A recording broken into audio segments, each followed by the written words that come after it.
Сәлем достар, сонымен бүгін сіздермен бірге ағылшын тіліндегі өте маңызды бір тақырыппен танысатын боламыз. Оның аты герундий және инфинитив. Бірінші бөлігінде герундий мен екінші бөлігінде инфинитивпен бөлек-бөлек танысатын боламыз. Сонымен бастайық. Бірінші бізде герундийді өтеміз. Герундий дегеніміз не жалпы? Герундий де инфинитивті екеуі бізде етістіктің формасы болып табылады. Қараңыздар, бірінші герундий қалай жасалынады? Оны жасау үшін бізге етістіктің түбіріне ing жалғауын жалғаймыз, яғни мысалға playing, swimming, giving, studying, collecting деген секілді етістіктің түбіріне ing жалғаған кезде пайда болған етістік формасын біз герундий деп атаймыз. Сөйлем әрі қарай жалғастырайық. Енді герундийді не үшін қолданамыз, қалай қолданамыз? Біз оны сөйлемде екі түрлі жағдайда қолданамыз. Біріншісі ол бастауыш ретінде, немесе толықтауыш ретінде келуі мүмкін. Мысалға, collecting flowers is my hobby. Гүлдерді жинау менің хоббиім. Яғни гүлдерді жинау деп келтір. Бұл жерде бұл бастауыштың рөлін ойнап тұр. Яғни не менің хоббиім? Менің хоббиім гүлдерді жинау. Жинау деген, гүлдерді жинау деген тіркес бұл бастауыш ретінде келіп тұр. Екінші сөйлемде толықтауыш ретінде келуі мүмкін. Мысалға, I like collecting flowers. Мен гүлдерді жинағанды ұнатамын. I like, мен ұнатамын нені?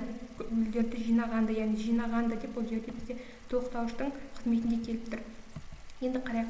Не үшін қай жерде қолданамыз герундийді? Біздер preposition, яғни предлогтан кейін қолданамыз. Мысалға, they are interested in studying archaeology.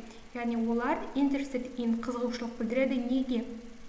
Археологияны зерттеуге. Яғни бұл жерде етістіктен кейін предлог келеді, одан кейін барып біз герундий келеді. Мысалға, немесе they dream of becoming archaeologist. Олар археолог болуды армандады. Dream of жетістік, одан кейін предлог келтір, одан кейін бізде герундийдің формасын қолданып, немесе they are crazy about discovering ancient cities.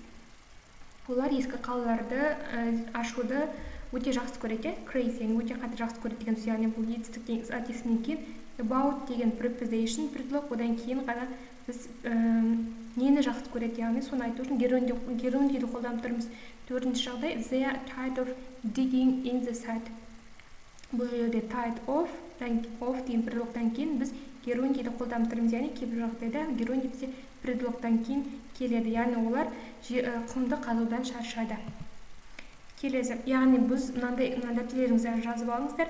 Good at, bad at, keen on, bored with, fed up with, afraid of деген жетістіктерден кейін, предлогпен бірге келетін жетістіктерден кейін герундий қолдана аламыз. Келесі, арнайы жетістіктердің спискі бар, сол списктен кейін біз герундий қолдана аламыз. Олардың спискін қазір шығарам, барлығын дәптерге мұқият жазып алыңыздар аудармасымен. Мысалға, like, жақсы көру, I like, осыдан кейін біз герундий қолдана аламыз. I like watching TV, мен теледидар қарағанды жақсы көремін. Яғни осы жетістіктен кейін герундий қолдана аламыз. Немесе hate, жек көру, dislike, ұнатпау, can't stand, бір нәрсе төзбеу, mind деген ойлау немесе қабылдау, look forward to бір нәрсені асыға күту, enjoy рахаттану, ләззат алу, prefer бір нәрсені басқа нәрсе қарағанда артығырақ жақсы көру, fancy дегеніміз күлу, қуану, feel like өзін сезіну. Яғни осы жетістіктерден кейін біздер одан кейін герундий қолдана аламыз. Келесі, start, stop, бастауды, аяқтауды білдіретін жетістіктерден кейін де біз герундий қолдана аламыз. Мысалы, start, бастау, stop, тоқтату, continue, жалғастыру, begin, бастау, finish, аяқтау. Түсінікті.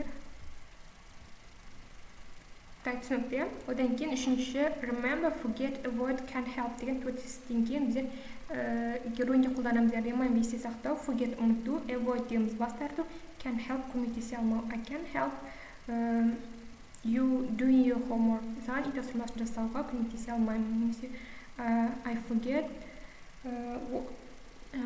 forget doing my homework. Мен үй жұмысын жасаудан ұмытып кеттім. Яғни осы жетістіктерден кейін біз герундий қолдана аламыз. Келесі, енді мысалдарға тоқталып отырайық. Examples. Мысалы, I enjoy watching football on TV. Яғни мен теледидардан футбол қарағанды жақсы көремін. Enjoy деген жетістіктен кейін біз герундий қолданып тұрмыз. I hate traveling by coach. Мен көп болып, яғни немен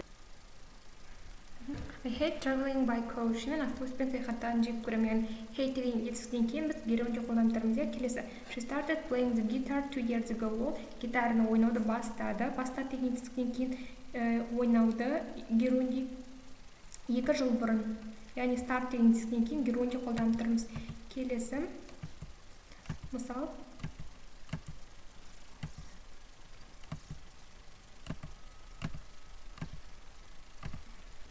He's trying to quit smoking. Ол темекі тартуды тастағысы келіп жүр. He's trying quit, яғни жаңағы бастау, аяқтау немесе бас тарту деген істерден кейін герундий қолданамыз деп айттық. Немесе do you remember building sandcastles when we were kids? Енді remember деген жетістіктен кейін біз герундий қолданамыз. Remember building, яғни сенің есіңде бар ма біздің кішкентай кезімізде құмнан қамалдар жасағанымыз. Remember есіне сақтау, building жасау, яғни есіңде бар ма осыны жасағанымыз деп сұрау үшін біз одан кейін герундий формасында қолданып тұрмыз. Келесі төртінші формасы, біз go-дан кейін, go мен бірге келетін жетістіктерден кейін герундий қолданамыз. Мысалға go, одан кейін going, яғни бір нәрсеге бару, бір жерге собираться, яғни бір жерге баруға ниеттену деген жетістіктен кейін герундий қолданамыз. Мысалға we are going shopping tomorrow, яғни біз ертең шопингқа барғалы жатырмыз. Немесе I go swimming twice a week, мен жүзуге 2 рет барамын. Яғни go-дан кейін біздер жетістіктің герундий формасын қолдана аламыз. Сонымен қатар мына сөздерден кейін go shopping, just go, go swimming, go fishing, go skiing, яғни осы жетістіктен кейін герундий түрінде қолданамыз. Келесі бесінші формасы бізде be used to, get used to деген конструкциялардан кейін біз герундий қолданамыз. Мысалға, яғни біз бұл конструкцияны жалпы қысқаша айтқан кезде бұрын жасаған іс-әрекетімізді айту үшін қолданамыз. Мысалы, I'm used to getting up early in the morning. Мен таңертең ерте тұрушы едім бұрын. I'm used to деген бұрын жасаған іс-әрекетті айту үшін қолданамыз. Одан кейін getting up тұрушы едім таңертең. Түсінікті, яғни осы конструкциядан кейін жетістіктің герундий формасын қолданамыз. Так, сонымен герундийді аяқтадық. Енді екінші бөліміне көшеміз. Сонымен сабағымыздың екінші бөлімі infinitive. Қараңыздар, infinitive-тің бірінші герундийдің айырмашылығы қандай, соған тоқталып өтейік. Оны қалай жасаймыз? Оны жасау өте оңай. Жетістіктің бірінші формасын, яғни түбір түрінде жетістікті қолданамыз. Және оның алдына to деген кейде қолданамыз, кейде қолданбаймыз. To see, көру, to play, to go, to speak жетістіктің бірінші формасын қолданамыз. Соны біз infinitive деп атаймыз. Қараңыздар. Енді оның бізде екі түрі бар. Pre-infinitive және толық емес. Full infinitive және толық infinitive екеуінің қолданылу аясы әртүрлі. Қазір солардың арқасына жеке тоқталамыз. Full infinitive яғни толық infinitive-тардың қолданылуы бірінші. After specific verb such as, яғни арнайы осындай жетістіктердің тізімі бар. Содан кейін біз міндетті түрде жетістіктің infinitive формасын қолданамыз. Мысалға, бірінші want, agree, accept, refuse, reject, invite, яғни бір нәрсені шешім қабылдаған кезде айтатын. Мысалы, want қалау, agree келісу, accept қабыл алу, refuse бас тарту, reject ода отклонить, яғни бір нәрсені қабылдамай тастау, invite шақыру. Осы жетістіктерден кейін біз жетістіктің infinitive формасын қолданамыз. Сонымен қатар decide шешім қабылдау, choose таңдау, plan жасау, learn үйрену, hope үміттену. Осы жетістіктерден кейін де біз міндетті түрде infinitive қолдануымыз керек. Және manage, achieve, promise, ask, offer. Manage дегеніміз яғни басқару, achieve жетістік, бір нәрсеге жету, қол жеткізу, promise уәде беру, ask сұрау, offer ұсыныс жасау. Осы жетістіктерден кейін жазып алыңыздар барлық нәрселеріңізге біз infinitive-ті қолданамыз. Енді мысалдарына тоқталайық. Мысалы, example.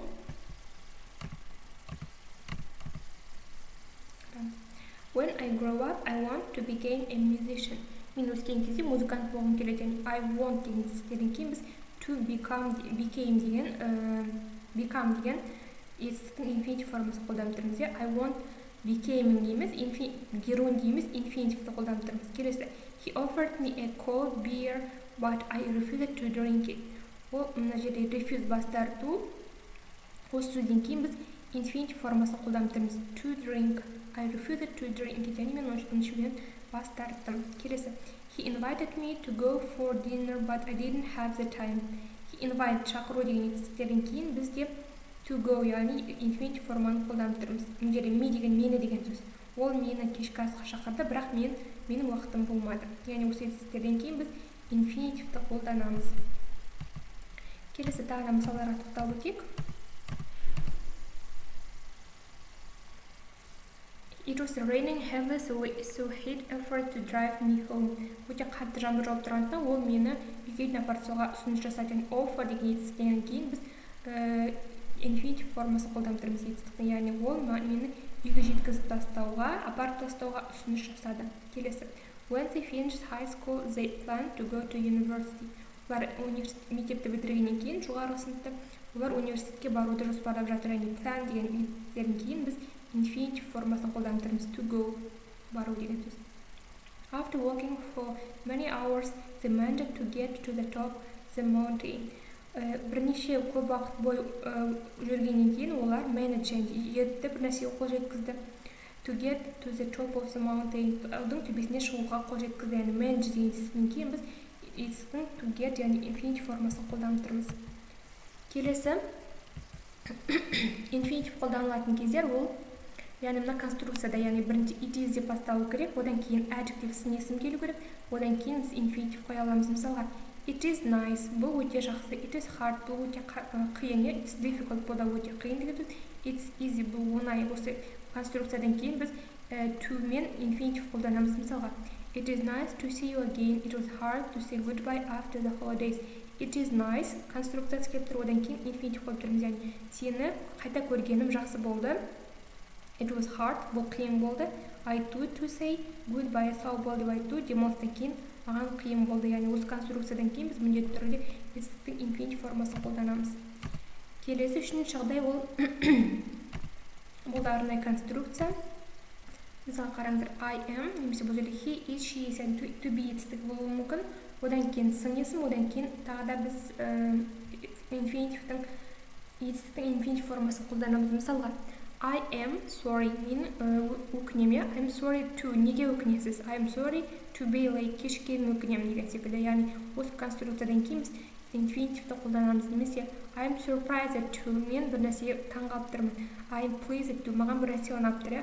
I'm glad, мен бір нәрсеге разымын. I'm happy, мен бақыттымын. I'm amazed, мен бір нәрсеге қатты таңғалып тұрмын. Немесе ұнатып тұрмын. I'm delighted, бұл да таңғалудың бір түрін жоғарғы деңгейін айту үшін қолданамыз. Яғни осы конструкциядан кейін біз to be жетістіктің infinitive формасын қолданамыз. Келесі тағы мысалдарға тоқталайық. We were surprised to have an unexpected guest in our house. Surprise жетістіктен кейін біз infinitive қолданып тұрмыз. Немесе oops, I'm sorry to hurt you. Кешір, I'm sorry, яғни to be жетістігі, одан кейін adjective, яғни сын есім, одан кейін біз infinitive қолданып тұрмыз. I'm sorry to hurt you, сені жаралаған үшін кешірім сұраймын. Келесі, төртінші жағдай бізді қолданатын мына конструкция қарайсыз сақтап алыңыздар. To дегеніміз бұл өте деген мағынаны білдіреді. Одан кейін бір сөз болады, adjective сын есім, одан кейін бар немесе enough деген жеткілікті деген, содан кейін біз infinitive қолданамыз. Мысалға мысалдар конкрет түсінікті болады. This coffee is too hot to drink. Мына кофе too өте ыстық. Неге, не үшін ыстық? Неге ыстық? Ішуге ыстық. Яғни to drink, too hot деген. Келесі, she is too tired to keep working. She is too қатты шаршады. Неге шаршады? To keep working, жұмыс жасауға. Яғни to'дан кейін бізде не келіп тұр? Сын есім келіп тұр, одан кейін біз infinitive қолданамыз. Келесі екінші мысал enough, жеткілікті деген мағынада білдіреді. Яғни жаңа біріншінде өте қатты деген мағынада қолданса, to екі о-мен келетін бұл өте деген сөз. Өте ыстық, өте шаршаған деген. Ал enough жеткілікті деген сөз жеткіліксіз. Мысалға, he hasn't got enough time to finish the test. Оның тест аяқтауға уақыты жеткіліксіз болды. Hasn't got болмады. Enough жеткілікті уақыт. Неге? To finish аяқтауға. Түсінікті, мына конструкциядан кейін біз infinitive қолданып тұрмыз. Немесе he has got enough money to buy a new car. He has got, ода бар, enough жеткілікті, money ақша. Неге жеткілікті ақша? Сатып алуға to buy, яғни конструкциядан кейін біз infinitive қолданып тұрмыз. Немесе he isn't strong enough to lift that weight. He isn't, яғни бұл күшті емес, strong күшті емес, яғни enough жеткілікті дәрежеде to lift that weight, яғни бұл салмақты көтеруге жеткілікті емес. Enough деген конструкциядан кейін біз мына инфинитивті қолданып тұрмыз.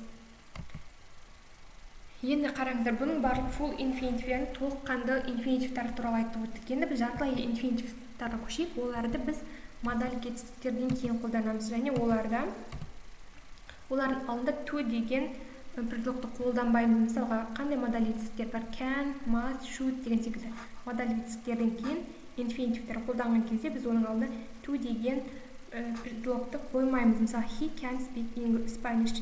Ол испанша сөйлей алады. He can жасай алады, бірнеше модаль кетістік. Одан кейін speak. Біз he can to speak деп айтпаймыз, тек speak деп қана айтамыз. Түсінікті? You mustn't smoke in a hospital. Сен больницада темекі тартпауың керек, яғни you must деген модаль кетістік. Одан кейін smoke деген инфинитивті қолданып тұрмыз, бірақ біз оның алдында to қолданбаймыз, себебі ол модаль кетістіктен кейін келіп тұр. Одан кейін екінші жағдай, жартылай етістіктер, яғни бұл after the verbs let, make, яғни let және make деген етістіктерден кейін біз жартылай инфинитивтарды қолданамыз. Мысалы, I was really sad that my parents don't let me go outside in the night, but then I met a friend whose dad turns off the Wi-Fi at 11 p.m. Жақсы, бұл жерде қараңыздар, let пен make деген етістік бізде бар жерде, let, don't let.